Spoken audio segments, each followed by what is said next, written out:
Hello student, स्वागत है आप सबका मैथ्स मैजिक यूट्यूब चैनल पे बाय कृष्णा सर। आज हम लोग गणित पढ़ रहे हैं, मैथमेटिक्स क्लास 8 की। इसमें हमारा आज का चैप्टर है बीजीय व्यंजक एवं सर्व समीकाएँ, अलजेब्रिक एक्सप्रेशन एंड आइडेंटिटीज।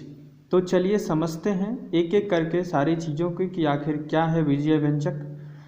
इस बीजीय व्यंजक से समझने से पहले दो बातें जो हमें पता होनी चाहिए उसको मैं सबसे पहले लेकर आया हूँ। हालांकि आप लोगों में से ज़्यादातर लोगों को पता भी होगा, पर फिर भी मैं इसको लेकर आया हूँ। देखते हैं कि क्या है यह। सबसे पहली बात है अचर, जिसको इंग्लिश में कांस्टेंट कहते हैं। कांस्टेंट वैसा प्रतीक होता है जिनका मान हमेशा स्थिर रहता है।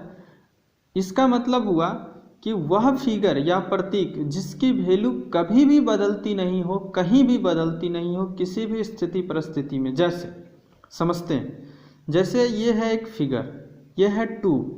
अब इस प्रकार से कोई व्यक्ति लाइन खींच दिया है तो ये 2 हमेशा 2 ही रहता है। अगर ये 5 है तो इसकी वैल्यू हमेशा 5 ही होती है। अगर ये 10 है तो इसको वैल्यू हमेशा 10 ही होती है। यदि ये √2 है तो इसकी वैल्यू जो भी है 1 पॉइंट समथिंग आती है, मतलब √2 ही है। तो ये सब हो गए हमारे कांस्टेंट, दैट इज अचर। अब समझते हैं चर क्या है। आपका कहना होगा कि ये तो फिक्स है, अब क्या ऐसा भी है जो उसका वैल्यू बदलता है? जी हाँ, उसका वैल्यू बदलता है और देखते हैं वह क्या है। वह है चर। चर मतलब वेरिएबल्स वैसे प्रतीक जिनका मान स्थिति अनुसार बदलते रहता हो उन्हें चर कहते हैं। बहुत ही आसान है, मतलब जिसकी वैल्यू समय के साथ बदलती रहती हो उसे हम चर कहते हैं। चर क्या है, एग्जाम्पल देखते हैं। चर को सामान्यतः अंग्रेजी के अक्षरों से दिखाए जाते हैं, या अल्फा बीटा गामा को जो ग्रीक भाषा के लेटर है उनसे भी दिखाए जाते हैं, थीटा बीटा। तो जैसे सामान्य तौर पर ABC XYZ PQR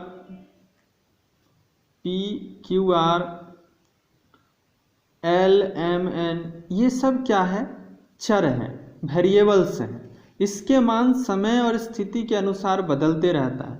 जैसे देखिए, अगर मैं लिखता हूँ 2x + 5 = 3, छोटा सा बात है। अब देखिए यहाँ पर 2x = थोड़ा बड़ा लिख दिया हूँ, 5/3/-5, स्पेस कम है। इसको यहाँ समझिए कि x - 5 लिखा हूँ = 0, तो यहाँ x का वैल्यू 5 है। ये आपको समझ में आया होगा। यहाँ आइए, मैं लिखता हूँ x - 3 दिया हुआ है 0, तो x का वैल्यू 3 है। अब देखिए यहाँ x का वैल्यू 5 आ रहा है, यहाँ x का वैल्यू 3 आ रहा है। यह क्यों अंतर आ रहा है? क्योंकि हमारा इक्वेशन समीकरण अलग अलग है। पर 2 को आप देख रहे हैं, 2 कहीं भी लिखा जाता है इस प्रकार से तो 2 ही कहलाता है। तो आई होप कि आपको चर और अचर क्लियर हुआ होगा। इसको बोलचाल की भाषा में इस प्रकार से समझ सकते हैं। चर मतलब स्थान बदलते रहने वाला प्रतीक। रियल लाइफ में आती है, पशुओं को याद करिए। चरने वाले पशु क्या करते हैं? एक खेत से दूसरे खेत, एक स्थान से दूसरे स्थान पर चले जाते हैं। तो ये हो गए चर। चर मतलब चरने वाला, मतलब विचरण करने वाला, वैल्यू बदलते रहने वाला। अचर जिसको रस्सी से बांध दिए हैं, अब उतना ही दूर में वो घूमता रहेगा, कहीं नहीं जाएगा। तो ये हो गए फिक्स अचर। और चर घूमने वाला, चर मतलब चरने वाला। आई होप कि आपको आसान भाषा में समझाने की कोशिश किया हूँ, समझ में आया होगा। अब आते हैं व्यंजक या बीजीय व्यंजक क्या होता है। इसको समझिए, बहुत कुछ है इसमें समझने के लिए आपके लिए। व्यंजक या बीजीय व्यंजक, एक्सप्रेशन या अलजेब्रिक एक्सप्रेशन क्या होता है समझिएगा। जब चर एवं अचर गणित की आधारभूत विभिन्न संक्रियाओं ऑपरेशंस। अब ये समझेंगे कि आधारभूत संक्रियाएं क्या है, ऑपरेशंस द्वारा संयोजित, इसका मतलब तो आप समझ रहे हैं जुड़े होते हों, उन्हें व्यंजक या बीजीय व्यंजक कहा जाता है। एग्जाम्पल की यदि मैं बात करूं, जैसे 3x² + 5y - 7, मेरा यह एक विजया व्यंजक कहलाएगा। बोलिए तो क्यों? क्योंकि समझते हैं पहले कि क्यों ये विजया व्यंजक है, अभी मैं कह रहा हूँ। अब आइए यहाँ कुछ चीज़ें समझते हैं। आधारभूत संक्रियाएं गणित में ऑपरेशंस 4 ही होते हैं। पहला होता है जोड़, दूसरा होता है घटाव जिसको आप व्यकलन कहते हैं, और फिर तीसरा होता है गुणा और चौथा होता है भाग। इस 4 के अलावा आधारभूत कोई संक्रियाएं नहीं है। बाकी जितने भी आप संक्रियाएं करते हैं, स्क्वायर निकालते हैं, रूट निकालते हैं, जितने भी चीज़ें आप पढ़ेंगे वो सारी चीज़ें इसी से जुड़ा हुआ होता है। जोड़, एडिशन, ये आपका सब्ट्रैक्शन, ये मल्टीप्लिकेशन और ये डिवीज़न, ये 4 ही बेसिकली आधारभूत संक्रियाएं होती हैं। अब समझिए हमारा यहाँ पर क्या है इसका रोल। 4 चर या अचर, तो चर और अचर तो आप समझ गए, इसीलिए मैं बताया था। अब यहाँ पर ये क्या है? अचर है, समझिएगा। ये भी क्या है? अचर है। और ये x और y क्या है? चर है, ये चर है। अब ये जुड़े हुए हैं, इन्हीं 4, ये आधारभूत संक्रियाओं का मतलब हुआ इन्हीं 4 में से किसी तरह से ये जुड़े होंगे। अब समझते हैं कि इसमें इन चारों में से सब कुछ क्या है, आइए समझते हैं। सबसे पहले बात यदि करूं तो देखिए एडिशन और सब्ट्रैक्शन आपको दिख रहा है। ये जो है ये जुड़ा हुआ है, ये आपका पद कहलाएगा आगे चलकर। 5y और 3x² प्लस से जुड़ा हुआ है, 5y - 7 ये माइनस से जुड़ा हुआ है। तो आपका जोड़ और घटाव तो दिख गया। अब ऐसा भी हो सकता है, अब देखिए 3x² को उठाइए, ये तो आप बोल रहे हैं अचर है और ये चर है। आप इसको यह भी जानते हैं कि ये 3 × x² होता है, 3 × x होता है। अब यहाँ देखिए 3 और x गुना से जुड़ा हुआ है, ये भी आ गया। इसमें भाग सम्मिलित नहीं है। एक एग्जाम्पल दे लेता हूँ जिसमें भाग भी सम्मिलित होगा, उससे पहले समझिए।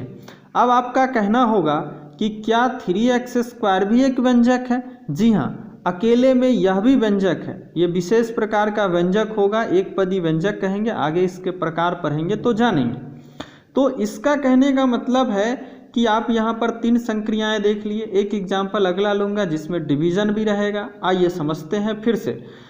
यहाँ पर आपका अचर है, चर है, प्लस है, माइनस है और ये गुना है, यहाँ से जुड़ा हुआ है।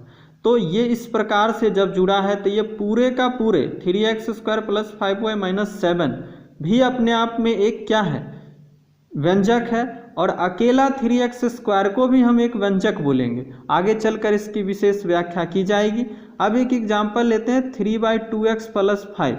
अब इसको सोचिए, इसमें 3 और 2 डिवाइड से जुड़ा हुआ है, तो कोई ज़रूरी नहीं है कि एक व्यंजक में सारे ऑपरेशंस मिल जाए, लेकिन मिलेंगे आपको इसी चारों में से कोई एक।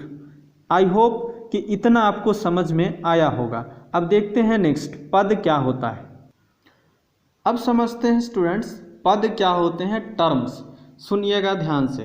किसी व्यंजक का वह भाग जो धनात्मक यानी प्लस साइन से या ऋणात्मक माइनस साइन से अलग होता हो या जुड़ा हो, यहाँ नहीं लिखा हुआ है अलग होता हो, उसे पद कहते हैं। एक्चुअली यहाँ पर अलग होने की ही बात की जा रही है। समझते हैं इस एग्जाम्पल को। एक और एग्जाम्पल लेते हैं, इसी को लिख देते हैं ऐसा। अब समझते हैं इसको। देखिए यहाँ पर ये किसी व्यंजक का यहाँ पर 2 भाग है, यहाँ से कट करेंगे तो एक है कि 3x² है, दूसरा है 5 है। दोनों जुड़ा किससे है? प्लस साइन से। इसको आप समझिए। यहाँ आइए, 3x² है, ये 2 भाग बन रहा है, ये दोनों जुड़ा किससे है? 3x² जुड़ा किससे है? 3x² और 8 जुड़ा है माइनस साइन से। अब जब किसी व्यंजक को प्लस माइनस साइन से आप यदि अलग कर देते हैं तो वो पद कहलाते हैं। इसका मतलब समझिए आपका 3x² एक पद है, 5 एक पद है। क्लियर? यहाँ भी 3x² एक पद है और 8 आपका एक पद है। यह 2 पद है यहाँ पर। एक और एग्जाम्पल लेते हैं, जैसे a + b + c। यहाँ देखिए, अब यहाँ पर बंटवारा करिए, प्लस का साइन दिख रहा है। अब यहाँ पर a भी एक पद है, b भी एक पद है और c भी एक पद है। यहाँ पर कुल 3 पद है। इसी में फिर आते हैं ax² + bx - c। समझते हैं इसको। अब देखिए, यहाँ पर प्लस साइन है, यहाँ पर आपका माइनस है। यहाँ पर अब ये चीज़ें ax² अलग हो रहा है, b अलग हो रहा है और c अलग हो रहा है, तो ये सभी ax², b और c ये सभी इस व्यंजक के पद कहलाएंगे। आई होप कि इतना समझ में आया होगा। अब समझते हैं पद से संबंधित कुछ और बातें। पद गुणनखंडों के गुणनफल के रूप में बनाए जाते हैं, इसको समझिए। इसी एग्जाम्पल को लेते हैं, पद गुणनखंडों के गुणनफल के रूप में बनाए जाते हैं। देखिए, इस व्यंजक में पद क्या क्या है? पद है हमारा 5x और है 3। इसको ध्यान से समझिए। अब पद गुणनखंडों के गुणनफल समझिएगा। यहाँ पद 5x अपने गुणनखंड 5 और x, 5x को आप लिख सकते हैं 5 × x। आई होप इतना समझ में आया होगा। इसके गुणनफल के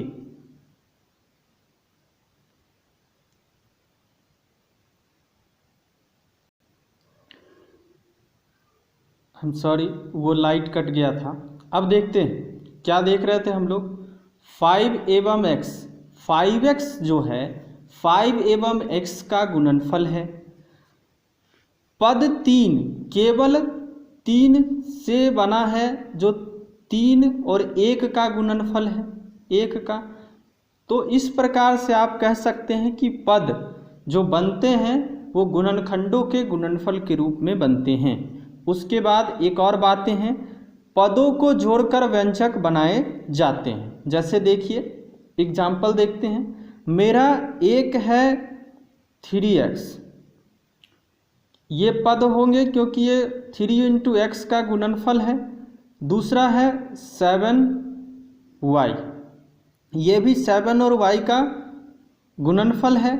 अब इसको प्लस साइन से जोड़ दिए तो ये क्या हो गए? व्यंजक हो गए। तो मतलब पदों को, ये था पद, ये भी था पद, और पद को जोड़ दिए तो व्यंजक बन गया। तो आई होप कि इतना समझ में आया होगा। अब देखते हैं नेक्स्ट, एक बहुत ही महत्वपूर्ण प्रश्न समझते हैं। कंसेप्ट, संख्यात्मक गुणांक या गुणांक, न्यूमेरिकल कॉफिशिएंट या कॉफिशिएंट क्या होता है उसको समझते हैं। अभी गुणनखंड की बात देखे हैं, बस उसी से संबंधित है। कहता है किसी पद का संख्यात्मक गुणनखंड उसका गुणांक कहलाता है, कॉफिशिएंट होता है। कॉफिशिएंट क्या होता है? किसी पद का संख्यात्मक गुणांक, मतलब संख्या जो उसमें लगा हुआ है। जैसे समझते हैं इसको, यहाँ आपके पास 8 × x × y इतने हैं गुणनखंड, लेकिन आपसे क्या बोला जा रहा है? संख्यात्मक गुणनखंड, यानी 8। ये जो 8 है यही है आपका क्या? गुणांक। किसका गुणांक है? एक्स वाई का। जो बच जाएगा उस सब का गुणांक है। अब आइए यहाँ पर, यहाँ समझते हैं। हमने अब यहाँ -5 लेना है कि 5 लेना है इसको। ये 5 × 1 है, यहाँ पर कुछ नहीं है। हमने बोला संख्यात्मक गुणांक, तो यहाँ तो गुणांक 1 है, दोनों के दोनों संख्यात्मक है। इसको समझिए, ये x का पावर 0 नहीं लिखा हुआ है। आप जानते हैं x का पावर 0 = होता है 1, तो ये 1 को x का पावर 0 लिखा हुआ है। अब ये संख्यात्मक गुणांक है। अब ध्यान देने वाली बात रह गई कि मेरा यहाँ संख्यात्मक गुणांक 5 होगा कि -5 होगा। इस चीज़ को समझना बहुत जरूरी है। तो अब समझिए, हमें जो भी साइन रहेगा नंबर के साथ में उसको भी ले लेंगे। तो यहाँ पर ये संख्यात्मक गुणांक जो है आपका क्या है, -5 है। आई होप कि इतना क्लियर हुआ होगा। अब कुछ क्वेश्चंस है उसमें देखते हैं, सब कुछ क्लियर हो जाएगा। निम्नलिखित व्यंजक के संख्यात्मक गुणांक लिखिए। देखते हैं, यहाँ पर कुछ नहीं है तो 1 छुपा हुआ है। यहाँ लिखता हूँ मैं संख्यात्मक गुणांक, मतलब कॉफिशिएंट या न्यूमेरिकल कॉफिशिएंट। अब देखिए यहाँ कुछ नहीं है तो 1 है, यहाँ मैं बराबर लिखते जाऊँगा इस प्रकार से, 1 है। यहाँ क्या है आप ध्यान से देखिए तो ये -2 आपको दिख रहा होगा। यहाँ क्या है, संख्या देखना है विथ साइन, 3 है। यहाँ क्या है, -3/4। यहाँ क्या है, -112। यहाँ क्या है, 7। यहाँ क्या है, 2। यहाँ क्या है, 0.6। अब यहाँ समझने वाली बात है, इसको आप 1/2 इंटू y लिख सकते हैं। तो यहाँ से आपको क्या मिल गया, 1/2। यहाँ क्या है, इसको आप -1 इंटू PQ लिख सकते हैं। संख्या क्या मिल गई, ये हो गया आपका क्या, -1। तो आई होप कि आपको इन सारी चीज़ें क्लियर हुई हो। अब लास्ट एक क्वेश्चन हम लोग और करेंगे जिसमें पद और गुणांक दोनों एक साथ पहचानना है। हम लोग अभी अलग अलग देख लिए हैं, अब समझते हैं इसको एक एक करके। आइए, जैसा कि आप देख रहे हैं यहाँ पर पद है हमारा 5xyz² माइनस नहीं, ये और एक 3zy, 2 पद है यहाँ पर माइनस के साथ, पद है हमारा 2। अब रह गई बात ये 5xyz² एक है पद और दूसरा पद है। अब पद तो हमने अलग कर दिया है, अब इसका यहाँ पर मैं पद लिख रहा हूँ और यहाँ पर इसके गुणांक लिख रहा हूँ, ध्यान दीजिएगा। अब आइए, इसके गुणांक क्या है, 5 है और इसके गुणांक क्या है, -3। फिर यहाँ पर पद एक है, दूसरा पद है आपका x², तीसरा पद है x²। आई होप कि इतना समझ में आया होगा आपको। यहाँ पर दोनों सेम है, नहीं होनी चाहिए, मान लेते हैं कि ये 2x² है। अब आइए, यहाँ पर गुणांक 1 होगा, इसका भी 1 होगा और इसका 2 हो जाएगा। आई होप कि इतना क्लियर हुआ होगा। आइए नेक्स्ट, यहाँ पर आप डायरेक्ट इसी में काम करते हैं। कितने पद हैं, यहाँ पर 3 पद हैं, तो इसके गुणांक क्या होंगे, समझिएगा, 4 होंगे। इसके गुणांक क्या होंगे, -4 होंगे। यहाँ विथ साइन में बोला हूँ, यहाँ कुछ नहीं है तो 1। आई होप कि इतना समझ में आया होगा। अब यहाँ पर 4 पद हैं, ध्यान से समझिए इसको। यहाँ पर गुणांक क्या होगा, 3। यहाँ पर गुणांक क्या होगा, कुछ नहीं है तो -1 में बता चुका हूँ, यहाँ पर माइनस साइन के साथ। यहाँ 1 छुपा हुआ रहता है और यहाँ 1 तो है और माइनस साइन है तो माइनस। आई होप कि इतना क्लियर हुआ होगा। अब इसमें आइए, इसके पद हैं x/2, y/2 और -xy, ये है आपके पद। क्लियर। अब गुणांक देखते हैं। गुणांक है, इसको आप यहाँ पर गुणांक आपको दिख नहीं रहा होगा तो इसको आप ये समझ सकते हैं कि इसके बराबर आप 1/2 इंटू x लिख सकते हैं और ये 1/2 इंटू y। अब यहाँ पर 1/2 आपको गुणांक मिल रहा है, यहाँ भी 1/2 मिल रहा है, यहाँ -1 मिल रहा है इस पद में और इस पद में, ये दोनों सेम। लास्ट, आज का लास्ट क्वेश्चन देखते हैं। इसमें आपको दिख रहा होगा 0.3a, ये पद है आपका। अगर मैं इसको लिखूं तो 0.3a -0.6b a भी है, कोई बात नहीं। और फिर आपका यहाँ प्लस तो लिखा नहीं जाता, 5 भी है। अब इसका संख्यात्मक गुणांक क्या है, तो 0.3 है। इसका क्या है, -0.6 है और यहाँ प्लस 0.5 है। तो ये सब आपके क्या हो गए, गुणांक। आई होप कि आज का क्लास आपको समझ में आया होगा। हमारे क्लास यदि आपको समझ आ रहे हैं तो आप चैनल को सब्सक्राइब कर लीजिए ताकि हर क्लासेस का वीडियो आप तक सबसे पहले पहुंच सके। और वीडियो को जितना ज़्यादा हो सके शेयर करिए, कमेंट्स करिए, लाइक करिए। थैंक्स।